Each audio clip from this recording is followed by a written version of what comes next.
Welcome back दोस्तों। आज के इस वीडियो के अंदर हम लोग डिफरेंट कंट्रोल टेक्निक्स को देखने जाते हैं, जिसमें से यहाँ पर आप अपने स्क्रीन के सामने देख पा रहे हो बहुत सारे अलग अलग टेक्निक्स लिखी हुई हैं। ठीक है, इन सारी चीज़ों को हम लोग वन बाय वन डिटेल के साथ में डिस्कस करेंगे। तो यहाँ पर देख लो, सबसे पहले कंट्रोलिंग प्रोसेस क्या होता है। कंट्रोलिंग प्रोसेस को हम लोगों ने लास्ट वीडियो में हालांकि डिस्कस कर लिया है, लेकिन एक बार फिर से देख लो कि कंट्रोलिंग प्रोसेस वो होता है जो कि मतलब कि किसी भी चीज़ को कंट्रोल करने के लिए किया जाता है। ठीक है, आपके घर परिवार में देख लो, अपनी लाइफ में देख लो, कोई ना कोई प्रॉब्लम होती है। ठीक है, और उन प्रॉब्लम्स को सॉर्ट आउट करने के लिए, उन प्रॉब्लम्स को फिक्स करने के लिए आप किसका यूज़ कर सकते हो, कंट्रोलिंग का। कंट्रोलिंग चीज़ को मतलब कंट्रोलिंग प्रोसेस को यूज़ कर सकते हो, जिससे कि जो भी आपके जीवन में प्रॉब्लम्स चल रही हैं या फिर जो भी किसी भी इंडस्ट्री में जो भी प्रॉब्लम्स हैं वो दोबारा फ्यूचर में ना आए। ठीक है, आपने मान लो कि आपने कोई भी एग्ज़ाम दिया। ठीक है, एग्ज़ाम में अगर आपके मान लो इस बार अच्छे मार्क्स नहीं है, तो उसको कंट्रोल करने के लिए आप कौन से स्टेप्स लेते हो। ठीक है, आप फिर से दोबारा टारगेट बनाते हो, अपनी स्ट्रेटजी बनाते हो, जिससे कि उसको कंट्रोल किया जा सके। ठीक है, वो गलत जो भी आपके मार्क्स आए वो दोबारा से रिपीट ना हो। ठीक है, फ्यूचर में। तो दिस वॉज की कंट्रोलिंग प्रोसेस क्या होता है, कंट्रोलिंग क्या होता है। ठीक है, तो अभी देखो अलग अलग इसकी टेक्निक्स होती हैं जो कि ऑर्गेनाइजेशन में इंडस्ट्री लेवल पर यूज़ होती हैं, और ये क्वेश्चन कभी कभार पूछ लिया जाता है कि कंट्रोल टेक्निक्स कौन कौन सी होती हैं। इसमें से हमारी दो टेक्निक्स अलग अलग होती हैं। सबसे पहले जो हमारी ट्रेडिशनल मतलब जो पहले से चली आ रही है, और आज के समय में जो मॉडर्न टेक्निक्स यूज़ होती हैं वो भी मतलब होती दोनों ही है। हर जगह पर आप देखोगे तो ऐसा नहीं कि ट्रेडिशनल मतलब पहले चलती थी अब नहीं चल रही, तो अभी भी यूज होती है, लेकिन जो पुरानी अभी कौन कौन सी नई आ गई, उसमें कौन कौन से चेंजमेंट आए, तो मॉडर्न टेक्निक्स के अंदर वो सारी चीज़ें लिखी हैं। ठीक है, यहाँ पर देखो सबसे पहले आपका इसमें से सब पर्सनल ऑब्जर्वेशन आता है। ट्रेडिशनल के अंदर आप तो एम्प्लॉय को देख सकते हो आराम से कि आपका जो भी एम्प्लॉय है वो सही से काम कर रहा है कि नहीं कर रहा है। अगर चीज़ों को कंट्रोल करना है तो आपको लोगों को ऑब्जर्व करना चालू करना पड़ेगा। ठीक है, ऑब्जर्वेशन को देखना पड़ेगा कि चीज़ें सही चल रही कि नहीं चल रही। ठीक है, जहाँ पर भी if you see abnormality anywhere, ठीक है, एबनॉर्मलिटी जो भी है अगर आपने कहीं पर भी देखी तो आप समझ जाओ कि आपका ऑब्जर्वेशन सही होना चाहिए, एक्यूरेट होना चाहिए, और उस एबनॉर्मलिटी को नॉर्मल लाने के लिए कोई भी आप स्टेप ले सकते हो। ठीक है, उसके बाद में यहाँ पर देखो statistical reports and analysis. Statistical reports आपको पता है ना, नंबर्स के साथ में खेलना होता है, तो नंबर्स के साथ में आंकड़े जो भी होते हैं अलग अलग कि इस साल में इतना था, इस साल में इतना क्यों हो गया। ठीक है, तो जो भी स्टैटिकल रिपोर्ट्स होते हैं, एनालिसिस को, इन सारी चीज़ों को भी आप कर सकते हो कंट्रोलिंग करने के लिए।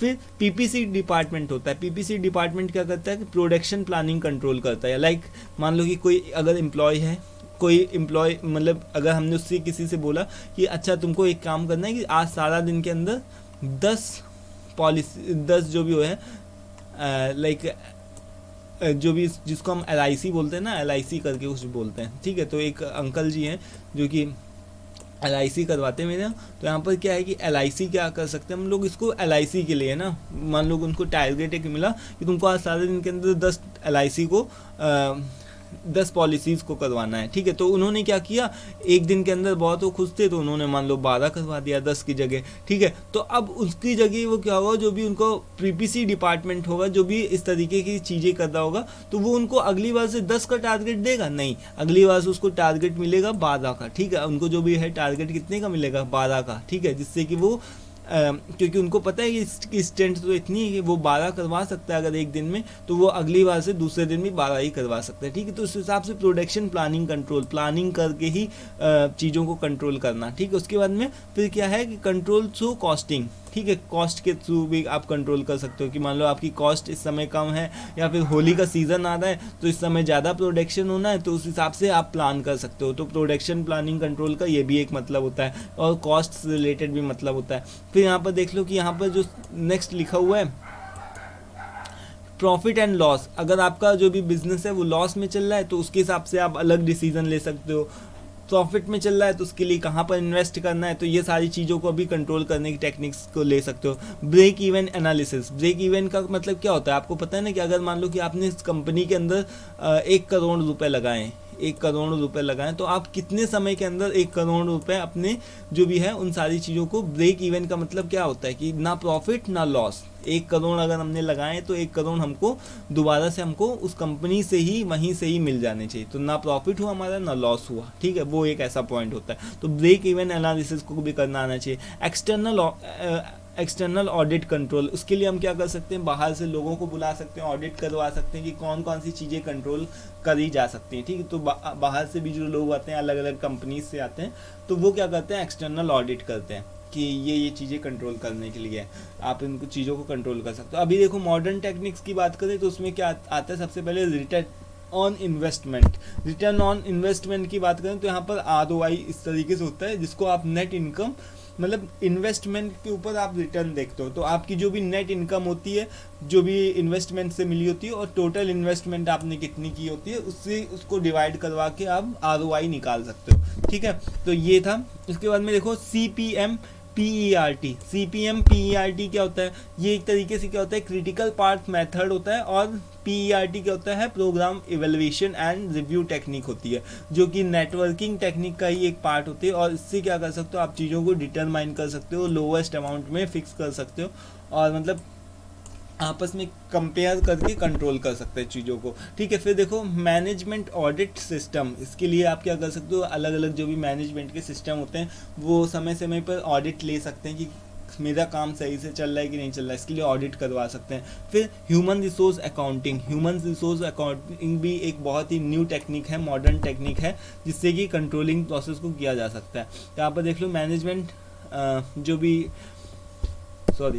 यहाँ पर से देख लो ह्यूमन रिसोर्स अकाउंटिंग क्या होती है, मतलब कि ये भी एक तरीके से अलग सी अकाउंटिंग होती है, जिसके अंदर जो भी आपके रिसोर्सेज हैं, जो भी लोग हैं, उनको लोगों को रिसोर्स की तरीके से देखा जाता है और उसकी अकाउंटिंग की जाती है, ठीक है। फिर TQM क्या होता है, टोटल क्वालिटी मैनेजमेंट होता है, जिसके लिए जो भी एक मेंटेनेंस डिपार्टमेंट होता है हर एक ऑर्गेनाइजेशन के अंदर, क्या होता है, मेंटेनेंस। जैसे कि कोई भी मशीन ख़राब हो गई तो उसके लिए कौन रिस्पॉन्सिबल होगा, मेंटेनेंस डिपार्टमेंट। तो मेंटेनेंस डिपार्टमेंट में पहले क्या था कि अगर आप काम करो, ठीक है, यू वर्क आई फिक्स, ठीक है, उसका क्या प्रोसेस होता था कि आप प्रोडक्शन वाले से वो बोलता था मेंटेनेंस डिपार्टमेंट कि आपको काम करना है, हम फिक्स करेंगे, ठीक है। लेकिन अभी का प्रोसेस क्या है कि कोई भी मशीन है तो मैं एक अच्छे से समझा देता हूँ इसको।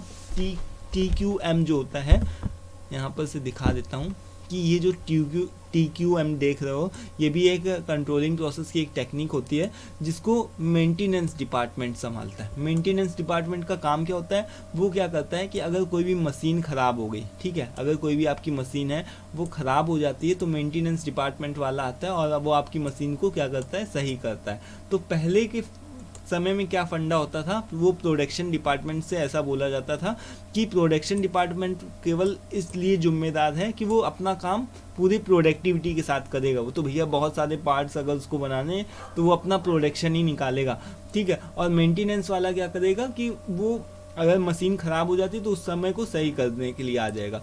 बट अभी मेंटेनेंस वाले ने एक नई पॉलिसी निकाल दी, जिसमें से ये होता है कि वो उस जो प्रोडक्शन वाला बंदा उससे ये बोलता है कि आप अगर काम करते हो उस मशीन के साथ में तो आपको ही पता होगा, ठीक है, कि आपको ही पता होगा कि कितनी अच्छे से आपकी मशीन काम कर रही है, आपको उस मशीन के बारे में ज़्यादा पता होगा, ठीक है। जाहिर सी बात है, अगर आप स्कूटर चलाओ तो आपको उसका स्कूटर का सारी चीज़ें पता होंगी ना, कि कहाँ से इसका क्या लगता है, इसका ये कहाँ से ढीला है, क्या है, ठीक है। तो मशीन के बारे में प्रोडक्शन वाले को ही ज़्यादा पता होगा। तो मेंटेनेंस वाले वो बोलते हैं कि आप अगर इसके लिए जिम्मेदार हो तो आप इसके लिए भी जिम्मेदार हो, प्रोडक्शन के साथ साथ आप मशीन को भी देखो, ठीक है। ऐसा नहीं कि केवल हम ही इसको इसकी सफाई रख रखाव के लिए आप जिम्मेदार हो, ठीक है। अगर जब कभी गड़बड़ आ जाती है तो उसके लिए तो हम हैं ही, बट सारी चीज़ें आपकी हैं, आपकी मशीन है, उसको आप ही देखो, ठीक है। तो TQM का मतलब यही होता है कि टोटल क्वालिटी मैनेजमेंट, ठीक है। यहाँ पर से देख लो टोटल क्वालिटी मैनेजमेंट, जिसके लिए एक जो मेंटेनेंस डिपार्टमेंट होता है वो रिस्पॉन्सिबल होता है, ठीक है। फिर क्वालिटी कंट्रोल अलग से क्वालिटी डिपार्टमेंट रिस्पॉन्सिबल होता है क्वालिटी को कंट्रोल करने के लिए। रिस्पॉन्सिबिलिटी अकाउंटिंग होते हैं, MIS रिपोर्ट होती है। MIS रिपोर्ट क्या करती है, लाइक अलग अलग जगह से रॉ डेटा को कलेक्ट करना और फिर उसके बाद में उस सारी डेटा को अच्छी तरीके से एनालाइज करना, कलेक्ट करके क्लासीफाइड करना, और जब भी डिमांड आए कि मुझे डेटा चाहिए तो उसको रिप्रेजेंट करना, ठीक है। तो दिस वाज ऑल अबाउट कि क्या है डिफरेंट कंट्रोल टेक्निक्स क्या होती हैं, इन सारी चीज़ों के बारे में था। आई होप कि सारी चीज़ें मैंने अच्छे से कवर कर दी इन सारी टेक्निक्स को। और दोस्तों कोई भी दिक्कत होती है एक बार प्लीज़ आप कॉमेंट बॉक्स में कॉमेंट करके पूछ लिया करो, ठीक है। तो आज की इस वीडियो में इतना ही रखते हैं। वीडियो पसंद आया तो उसको लाइक कर दीजिएगा। PDF का लिंक भी डिस्क्रिप्शन बॉक्स में मिल जाएगा। Thanks for watching this.